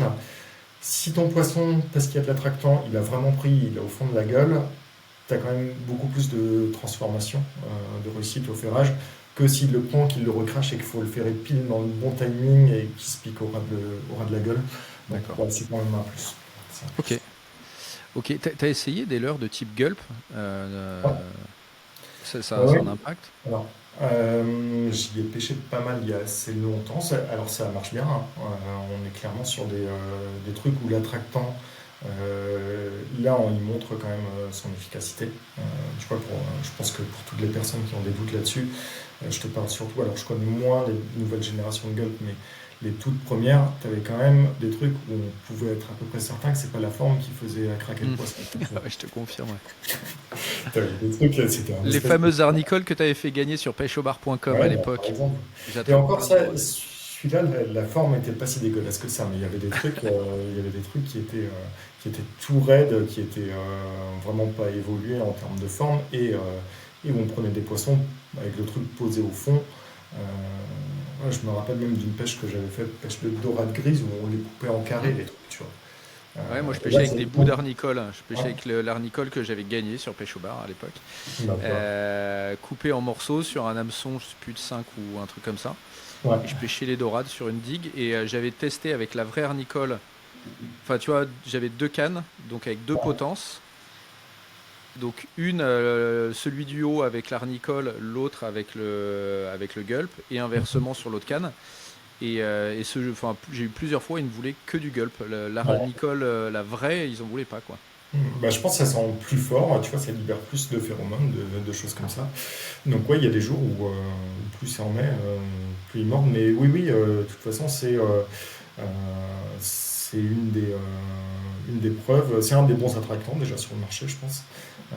Et c'est une des preuves que l'attractant marche, quoi. Et tu vois, moi j'ai fait plusieurs tests avec différents attractants pour essayer de choisir les plus efficaces pour moi. Il y a un test qui est assez intéressant et que tout le monde peut faire, qui est assez facile, c'est tu t'immerges deux trucs, ça peut être des leurres, ça peut être, je l'avais fait la première fois avec des bouts d'éponge, c'est un peu plus chiant à faire. T'en mets un avec de l'attractant, l'autre sans, ou avec deux attractants différents, et t'immerges ça dans une mare, tu vois, à marée basse, Mhm. ou le long d'une cale où l'eau est assez claire. T'attends 10 minutes, et tu regardes, et il y a de la vie qui va se fixer autour d'un des deux. Plus, tu vois, des crevettes qui vont venir voir des petits gobies, des choses comme ça, des crabes et tout. Et là, tu vas avoir le pouvoir de l'attractant. Et Ok. tu vois vraiment une différence. Et tu vois, moi, c'est important d'avoir un truc qui attire, mais c'est Mhm. aussi, pour moi, important d'avoir quelque chose qui dure assez longtemps. Parce que tu as des attractants, tu vois, qui sont hyper intéressants, mais qui ont une diffusion super rapide. Tu vois, tous les attractants à base huileuse, par exemple, Mhm. c'est super efficace. Par contre, t'en mets sur ton leurre, 5 minutes après, il faut que t'en remettes, quoi. Tu vois, tout est parti. Mhm. Moi, j'ai plus tendance, parce que j'ai pas envie de passer mon temps à faire ça, tu vois. Et quand je pêche à vue, c'est quand même une grosse partie de mes pêches. Quand je repère un poisson, j'ai pas le temps d'aller sortir ma petite fiole, d'aller mettre de l'attractant dessus. Il faut que je lance, souvent, il faut que je sois hyper réactif. Euh, J'utilise plus les attractants en gel, tu vois, qui tiennent Ok. vraiment sur le leurre longtemps et qu'on peut même utiliser pour certains. Moi, j'utilise le Alco, le Catch Scent, là. Tu peux même l'utiliser sur des leurres dures ou sur des jigs. Tu vois, il reste dessus. Ok. Pas besoin Juste, d'avoir un peu souple avec des aspérités pour ça. justement, le Halco, c'est celui qui fait où il y en a un eau douce et un mer, c'est ça? Ouais, ouais. Alors j'ai une question à ce sujet-là. Pourquoi j'utilise le haut doux en mer? Alors voilà, en fait, je suis allé dans une boutique à Saint-Malo, dont je tairai le Ouais. nom, j'étais parti pour acheter différents trucs. Je m'arrête là-dessus, je prends celui pour la mer, puisque moi j'utilise d'autres marques habituellement. Elle me dit, Mhm. oh non, non, faut pas acheter celui-là, il sert à rien celui-là, faut prendre celui pour la rivière si vous pêchez en mer. Donc lequel il faut qu'on achète, Nico? Bah, écoute, je pense que nous, dans l'équipe, chez Ultimate Fishing, on est une quinzaine à l'utiliser depuis très longtemps. Et à mon avis, au tout début, c'est une histoire à la con, mais au tout début, je pense qu'on avait en stock que le modèle pour l'eau douce. Et qu'on a tous D'accord. commencé par utiliser celui-là, qu'on a pris confiance dans celui-là. Et qu'on n'avait pas d'alternative à l'époque. Il existait déjà, hein, celui pour la mer, il était déjà au catalogue, mais je pense qu'il n'était pas en stock quand vraiment on a commencé à se mettre à fond sur le truc. Et du coup, on a utilisé celui pour l'eau douce. Alors, c'est eau douce et estuaire. C'est Freshwater and Estuaire, c'est marqué dessus. Ah, le Donc, marketing. non, non, mais c'est marqué dessus. C'est marqué dessus comme ça. Donc, celui-là, en fait, on a pris confiance à utiliser celui-là. Et bah, du coup, quand tu as confiance dans un truc, c'est un peu dur de changer. Mais Tu vois, il y a 4 5 ans encore, ils se vendaient 10 pots d'eau douce quand ils se vendaient un pot pour la mer. Et là, c'est en train de se rééquilibrer. Donc ça veut dire que... D'accord, Et c'est pas en train de se rééquilibrer parce que les ventes de l'eau douce chutent, c'est vraiment celui de la mer qui progresse fort. d'accord. Donc même si moi je l'utilise pas et que dans mes amis très proches de pêche, je connais personne qui l'utilise, il y a une raison pour laquelle, tu vois, le truc, il fait... les ventes, elles ont été multipliées par 10 en quelques années. C'est qu'il y a des gens qui trouvent leur intérêt et oui, oui, non, il est sûrement tout aussi efficace. Ok, ok, ok. Que ce soit sur le, enfin, on va dire pour la pêche du bar en général, est-ce que selon toi, il y a une technique qui est sous-estimée? Bah, t'as pas mal de choses, on va dire, qui viennent de l'eau douce aujourd'hui, de techniques qui viennent de l'eau douce qui arrivent les unes après les autres dans la pêche du bar.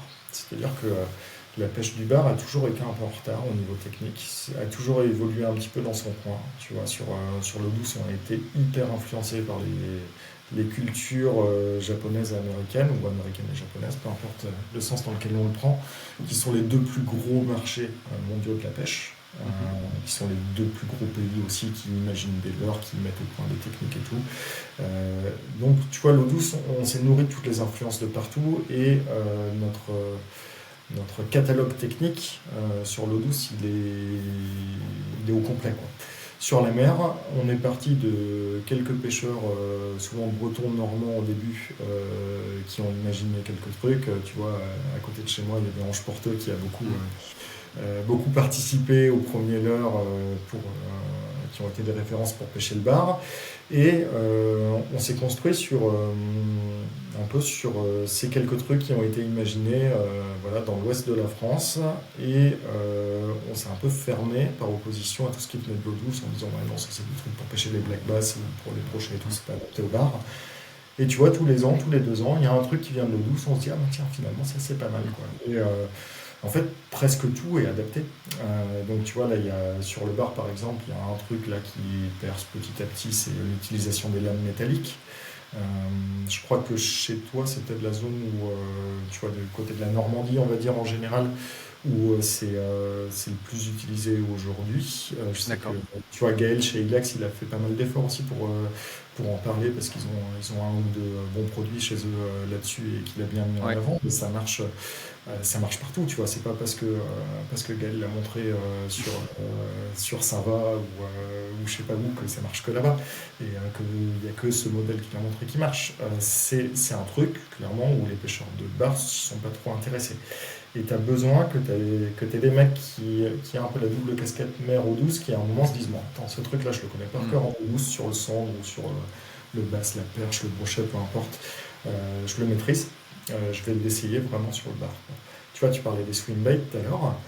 Les swim, moi je suis certain que un mec qui est bon au swim, qui est un très bon pêcheur swim bait ou même gros jerk, tu vois, enfin, on va dire big bait en général, ou glide, n'importe, en eau douce, qui arrive avec ce bagage technique-là sur la mer et puis qui se laisse 2 3 ans pour aller faire les petits correctifs et tout, le mec il te retourne des poissons de l'espace, c'est sûr. Ouais. Ok.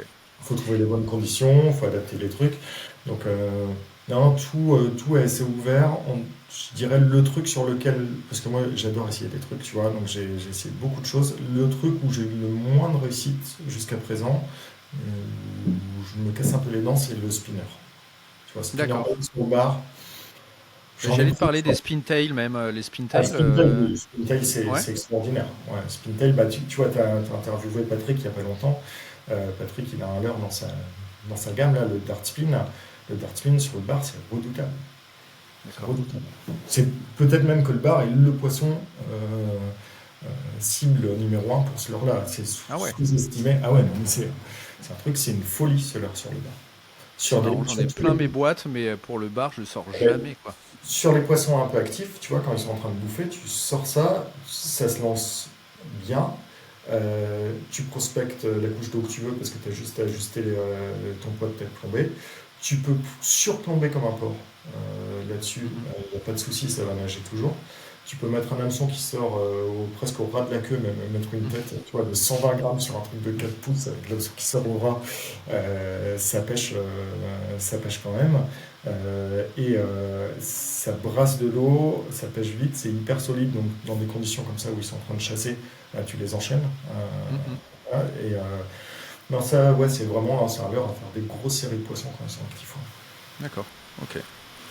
Ok, ok. Ben, pas mal, hein, je regarde mes questions, mais si, il y a une question que je t'ai pas posée sur la pêche en estuaire. Tu Mhm. pêches beaucoup spinning. Pourquoi tu pêches pas un peu plus? Ou alors je me trompe peut-être, mais moi je t'ai pas vu pêcher à l'époque où on avait pêché ensemble casting. Tu vois, pour poser discrètement ton Ouais. leurre, etc. Ce que permet moins le spinning.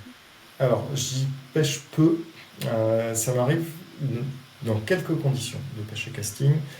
J'y pêche peu pour plusieurs raisons. La première, c'est que souvent je suis en hauteur quand je pêche.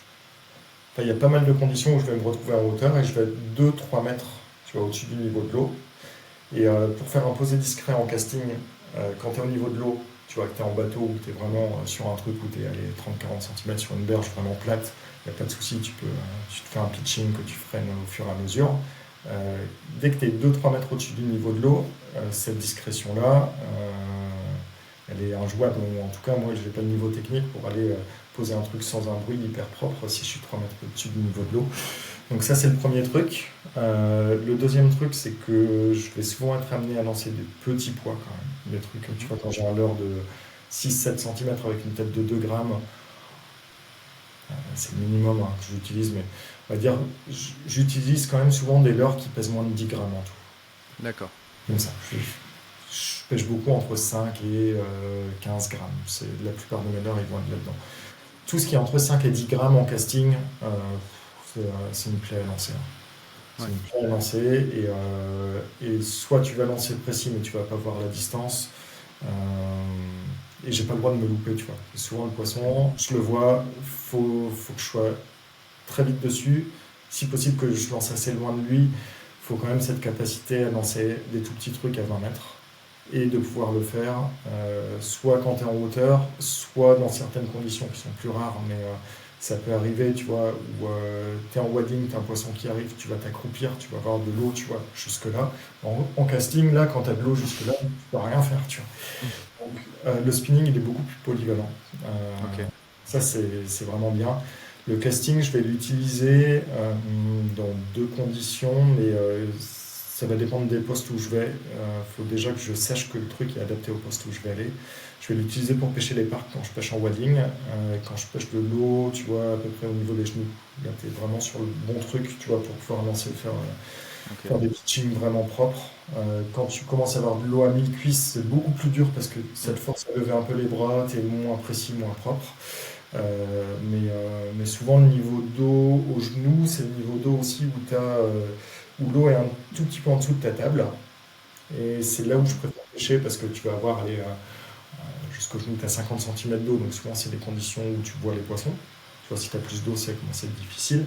Et tu as un truc, bon, je reviendrai à ta question, je fais une petite digression, mais sur les parcs comme ça, tu as un moment de marée où l'eau elle lèche le bas de la table et Mhm. c'est un moment où les poissons en fait ils en profitent pour aller bloquer les crevettes dessous.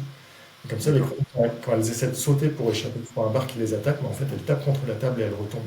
Et là Ok. il a juste à ouvrir la gueule, à les aspirer et tu as vraiment ce truc là, ça je vois 5 cm d'eau près, où quand l'eau elle est vraiment au ras en dessous de la table, souvent les poissons ils s'activent. Et en fait ils vont passer au fur et à mesure de la marée d'une table à l'autre, d'une rangée souvent à l'autre, pour trouver ce moment où l'eau elle est vraiment au ras comme ça. Et ça c'est un moment que j'adore et souvent ça correspond à ce truc où tu as 50 cm d'eau et où tu vas en avoir à peu près au genou et où là en casting tu vois, tu arrives à être précis.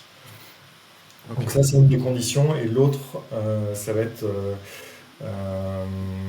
vraiment un truc où je vais avoir, j'ai par exemple sur l'Odet, tu vois, j'ai un peu ce qui me vient en tête là. Sur l'Odet, j'ai une bordure où quand quand je pêche début de descendante, et 2 heures de descendante en général, j'ai des gros champs d'algues de goémon avec des trous dedans et un Mhm. courant qui passe. Et souvent, mes poissons ils viennent se mettre vraiment entre les algues. Là, je les vois pas. Pour le coup, c'est pas de la pêche à vue. D'accord. Et je vais pêcher, tu vois, soit Robert Jig, soit Texas. Mhm. comme je pêcherais le bass dans les trouées. Donc là, c'est vraiment pitching, on serait presque sur du flipping, même, Mm. vraiment à poser dans la trouée très très court. Hop, je D'accord. pose, je fais une descente, je fais la trouée d'après, et puis j'enchaîne comme ça.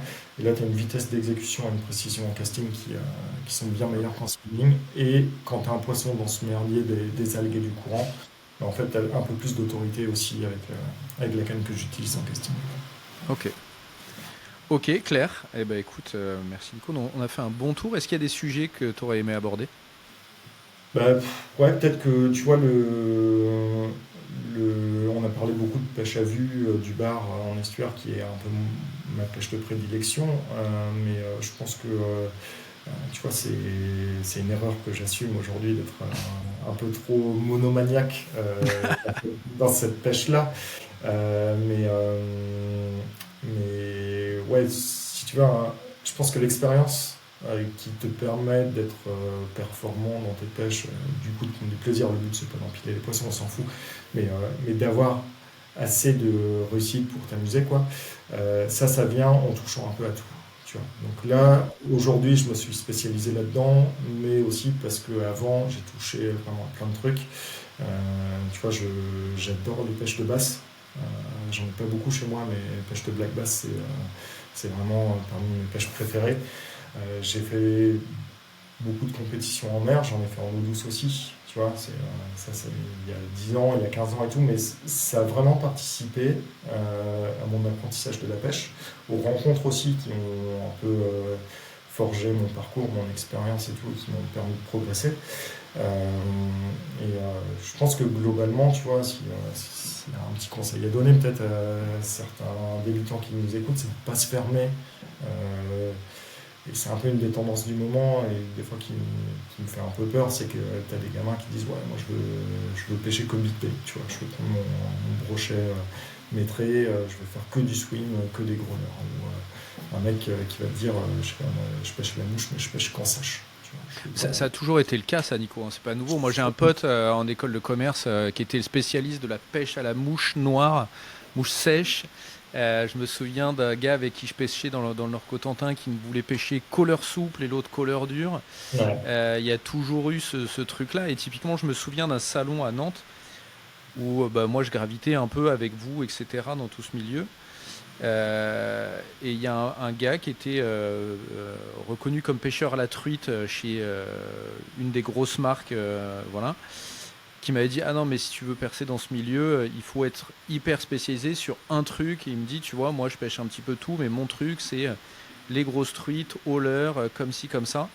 Et ça a souvent été, enfin il y a pas mal ce truc là quand même Ouais, depuis un après, paquet de temps. oui, je suis d'accord pour les mecs, comme tu dis, voilà, tu as envie de percer dans ce milieu, t'as envie. Mais là, moi, je parle juste de plaisir et de pêche, pas d'un Mhm. mec qui veut avoir de la reconnaissance, hein. C'est encore un autre débat, hein, on va en parler, tu vois. Mais tu as envie juste de comprendre ce que tu fais, d'avoir l'impression d'être efficace à la pêche, d'avoir compris un peu ton environnement, d'avoir adapté ta technique, pris ce poisson-là. C'est ça, en fait, c'est ça qu'on recherche, tu vois. Mhm. Ça, pour l'expérience que tu peux nourrir pour arriver à ce point-là, il faut qu'elle soit assez large, quoi. Tu vois, il faut aller s'inspirer de différentes techniques, aller pêcher avec différents pêcheurs de différents niveaux, différents horizons. Euh, c'est comme ça que tu arrives vraiment à avoir un peu le bagage technique qui va te permettre après de te spécialiser dans un truc. Et j'ai l'impression que souvent, les débutants, ils font le truc un peu à l'envers. Ils se disent, bah, je vais me Mhm. spécialiser dans un truc, et comme ça, je vais être bon, quoi. Mhm. Et aujourd'hui, t'attaques, tu vois, les pêcheurs à vue, bah, moi j'en croise souvent au bord de l'eau, tu vois. Il y a des mecs qui galèrent, hein.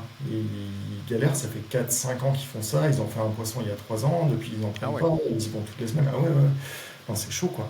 Et tu sens que bah, des fois, il manque juste du bagage pêche Mhm. général, quoi. En pêche à vue, c'est pas le temps qu'ils y consacrent, l'énergie, la volonté, ça y est. Mais tu sens que ouais, il faudrait qu'ils goûtent à deux, trois autres trucs, qu'ils aillent pêcher une fois la truite, une fois le bar en mer, pour voir des réactions quand ils sont un peu plus speed et tout, et que des fois, une sortie sur un thème complètement différent, ça te fait apprendre plus de choses que 50 trucs ou 50 sorties où tu fais tout seul la même chose que d'habitude, quoi. Ouais, c'est surtout que ça te fait voir plein d'options, plein de façons de faire. Moi, je me souviens, mon père, on a commencé par pêcher le gardon au cou, après la truite au leurre, etc. Et c'est vrai que à chaque étape, tu te sers. Moi, j'ai appris à pêcher hyper fin parce que je pêchais des brèmes en 8 centièmes. Et Ouais. ça, quand tu regardes, enfin, les premières fois où j'ai acheté du fil pour pêcher le bar, on me disait, ah, mais on n'a pas en dessous de 25 centièmes, tu te rends pas compte, déjà 25 c'est beaucoup trop petit, etc. Ça, tu l'as parce que, ouais, effectivement, je suis d'accord, tu touches à tout. Quand tu pêches le bass, tu apprends à pêcher plus vite ou plus fin, etc. Je suis Et, assez d'accord, ouais. et tu vois, c'est là, on va boucler un peu le truc, c'est là où je reviens au bon boulot que font les fédérations aujourd'hui auprès des jeunes. Tu vois, tout le système des ateliers pêche nature, là, ce qu'ils appellent APN, là, c'est des trucs qui sont souvent mis en place pendant les vacances, des stages de 3 4 jours en général, encadrés par un guide de pêche, souvent de la fédération, où pendant 2 heures, ils vont apprendre aux gamins à pêcher au cou. Tu vois, Mhm. 2 3 heures. Le lendemain après-midi, le gamin, il revient, ils vont lui montrer un truc, peut-être pêcher les carpes, tu vois. Le surlendemain, ça va être pêche au leurre souple. Quatrième jour du stage, hop, ça va être un truc sur la pêche au cleaver. Et ça, c'est hyper enrichissant. Et je trouve que ça, ouais, c'est une très très bonne école pour les gamins et que c'est ceux qui passent par là, ils peuvent voir des vidéos YouTube, des choses comme ça. Derrière, c'est bon, ils ont les bases. Par contre, ceux qui arrivent, tu vois, juste par le truc, hop, ils regardent un influenceur, tu vois, comment pêcher le plus gros poisson de la réserve incendie. Euh, ils vont avoir envie d'aller pêcher dans un trou d'eau pourri où il n'y a pas un poisson à côté de chez eux. Ils vont faire comme m'a dit le mec qui en fait faisait de la promo de sa canne avec du matos qui n'est pas forcément adapté et puis il risque de se prendre un peu les pieds dans le tapis, quoi. Donc ouais, ce truc-là, vraiment passer par cette école ou ces écoles de pêche quand c'est les fédés ou les APPMA qui mettent ça en place, c'est un truc top, quoi, et qui permet de toucher à tout et d'avoir des bases un peu solides derrière, quoi. Ok, bon, c'est plutôt pas mal pour terminer. Un dernier truc, Nico, Sylvain nous avait fait un petit gift à ceux qui nous avaient supportés jusqu'au bout. Est-ce que toi, chez Ultimate, enfin en tout cas dans tout le groupe, tu as un petit truc à nous faire pour ceux qui nous supporteraient? Ouais, mais tu m'en as parlé un petit peu avant. J'ai pas encore vu le truc de Sylvain parce que tu l'as pas sorti à ce Et non, moment-là. Mais vendredi prochain. je vois quand même que tu explores toujours la même génération de pêcheurs. Il va falloir que tu prennes des plus vieux. Non, non, non, non, non, non. Bah, Patrick Sibille, Non, mais plus vieux, plus vieux. oui, oui, c'est vrai. C'est vrai, c'est vrai. Il faut que tu t'intéresses à les plus jeunes. Ben alors j'en ai sollicité un qui est sur les réseaux YouTube. Je serais très preneur d'intro si tu en as. Ok, mais écoute, je te ferai quelques suggestions aussi. Et non, non, mais comme tu m'avais suggéré de penser à ça, j'ai un truc qu'on peut faire gagner si tu veux, qui est un peu en écho à mes actualités du moment, tu vois. Vendredi dernier, j'étais en tournage avec William de la marque Big Fish, Big marque de Fish? lunettes, ouais, la marque Ok. de lunettes polarisantes, qui présente, enfin, on présentait des nouveaux modèles, donc c'est surtout lui qui les présentait. Moi, je parlais plus de l'importance des lunettes polarisantes pour la pêche. Tu vois, c'était un peu mon expérience de pêcheur à vue qui rentre en compte là-dedans. Et du coup, j'ai découvert cette nouvelle gamme de lunettes Mhm. qui est assez intéressante. Il a deux modèles différents et dont les montures sont constituées à partir de filets de pêche recyclés.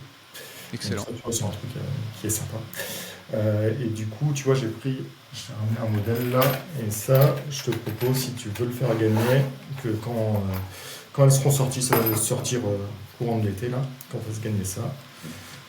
Donc ça, tu vois, c'est un des deux modèles. Ça, Trop bien. c'est la monture la plus couvrante. Canon. Euh, c'est celle que j'ai préférée. Il y en a une qui est un peu plus classique. En fait, là, tu vois, quand c'est couvrant comme ça te prend vraiment sur les côtés, t'as pas de lumière qui rentre. Donc pour les Ouais. pêcher c'est vraiment adapté. Moi, j'ai pêché du coup avec celle-là quand on allait ensemble et ouais, non, c'était top. Donc ça va sortir courant de l'été. Et, Ok.